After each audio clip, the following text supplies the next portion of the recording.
Welcome to today's Explainer.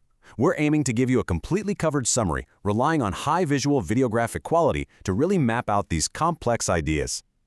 Have you ever wondered why certain stories absolutely dominate the news cycle, while others just vanish without a trace? Well, you're in the right place. Today, we're breaking down a landmark text to uncover the hidden mechanics behind our daily headlines and explore how the media landscape might actually be fundamentally shaping our reality. Okay, let's dive right into our source material. We're looking at Edward S. Herman and Noam Chomsky's foundational 1988 book, Manufacturing Consent: The Political Economy of the Mass Media. Now, this book didn't just critique the news, it laid out a massive, comprehensive structural framework for analyzing exactly how information gets filtered way before it ever reaches you and me. Here's our agenda to tackle this dense topic today. 1. The propaganda model. 2. The 5 filters of news. 3. Worthy versus unworthy victims. 4. Framing the Indochina Wars. And 5. Media in the modern era. So, to set the stage, the authors pull in this concept from Walter Lippmann. He was a prominent writer way back in the 1920s, to introduce the idea that managing public opinion is actually a foundational requirement for social order. You know, the basic democratic postulate we're all taught is that the media are independent truth seekers, right? But Herman and Chomsky ask us to look at this totally differently. They argue that if powerful groups can basically fix the premises of our discourse and manage public opinion, well, then the whole system works very differently than we think it does. Moving on to Section 1, the propaganda model. All right, so what exactly is this model? According to the authors, the mass media effectively serves to mobilize support for the special interest that dominates state and private activity. Now, in a country with a strict state bureaucracy, things like media monopoly and censorship make this super obvious. But in a system like ours, where media are private and formal censorship is mostly absent, it's a lot harder to spot.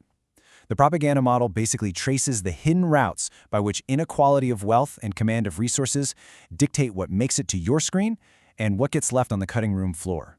And what's absolutely crucial to understand here, and Herman and Chomsky explicitly state this, is that this isn't some wild conspiracy theory. They aren't imagining a smoky back room where evil executives scheme to lie to the public. No, it's actually an outcome of simple market forces, internalized preconceptions, and self-censorship. It's like a giant filter. Journalists and editors just naturally adapt to constraints.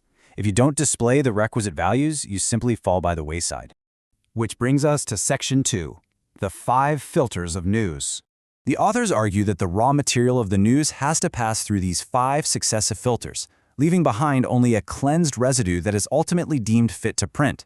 These filters are concentrated ownership of media firms, advertising as the primary income source, a heavy reliance on government and business experts for information, FLAC, which is coordinated pushback as a means of discipline, and finally, a dominant ideology, which in 1988 they identified as anti-communism. Let's break down that first filter, ownership. To put this in perspective, the source notes there were over 25,000 media entities in the US back in 1986. 25,000! That sounds like an incredibly diverse marketplace of ideas, doesn't it? Yet this massive number masks the reality. Ownership is actually highly concentrated among a few massive interlocking corporations that are primarily constrained by profit. And that creates a massive primary filter on what actually gets published. Building on that, the second filter, advertising, acts as a de facto licensing authority.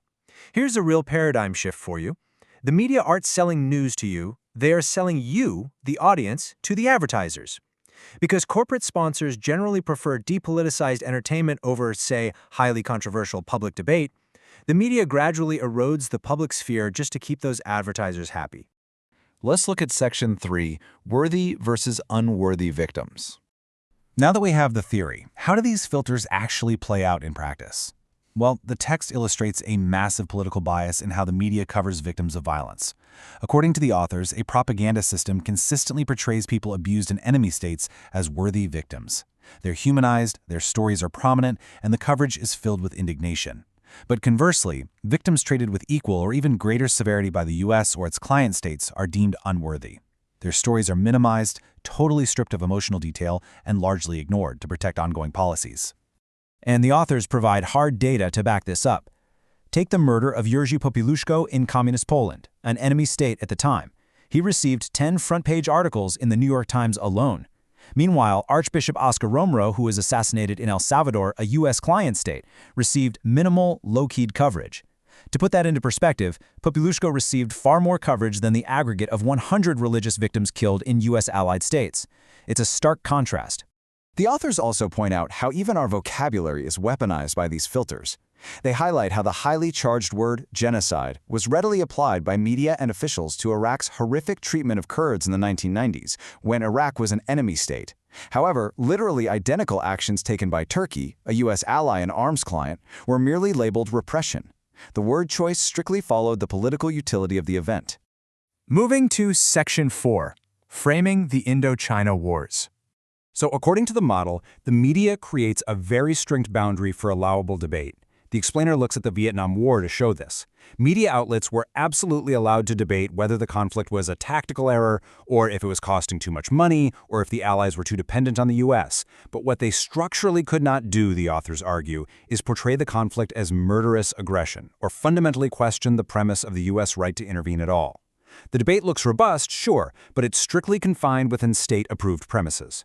This quote from media analyst Ben Bigdickian really hits the nail on the head. When the media systematically filters out the context that challenges powerful interests, it's not just a minor issue of bias, it fundamentally deprives the public of the ability to comprehend the reality of global and domestic events. It limits our entire worldview. Finally, Section 5, Media in the Modern Era. Now you're probably thinking, okay, but this book came out in 1988. Does this even hold up today? Well, according to the 2008 Afterword, the authors argue that the structural conditions underlying the model have actually strengthened their grip. Herman notes that the framework applied perfectly to later conflicts, like the war in Yugoslavia and the 2003 invasion of Iraq. Even with the rise of the internet, smartphones, and 24/7 cable news, the core dynamics are still there. In fact, we see increased corporate conglomeration now. Bottom-line considerations completely dominate as competition for advertising dollars intensifies across all these new platforms. And this has led to a major shrinkage in expensive, boots-on-the-ground investigative reporting, resulting in a much greater dependence on PR firms and wire services. Essentially, the filters are working overtime. So, is it all doom and gloom? What's the fix here? To counter this heavily filtered reality, the authors argue that grassroots movements and ordinary citizens must step up. We have to put energy and money into creating our own independent, community-based media networks, because, according to the text, the democratization of social life fundamentally requires the democratization of information. As we wrap up this completely covered explainer, I really want you to take a look at your own news feeds today. Regardless of your political leanings, ask yourself, what is being filtered out of your reality? Who actually owns the platform you're reading right now? Who pays for the ads? And most importantly, whose voices are deemed unworthy of your attention? Thank you so much for joining me in this visual exploration of manufacturing consent. Stay curious, keep questioning the narrative, and I'll catch you in the next explainer.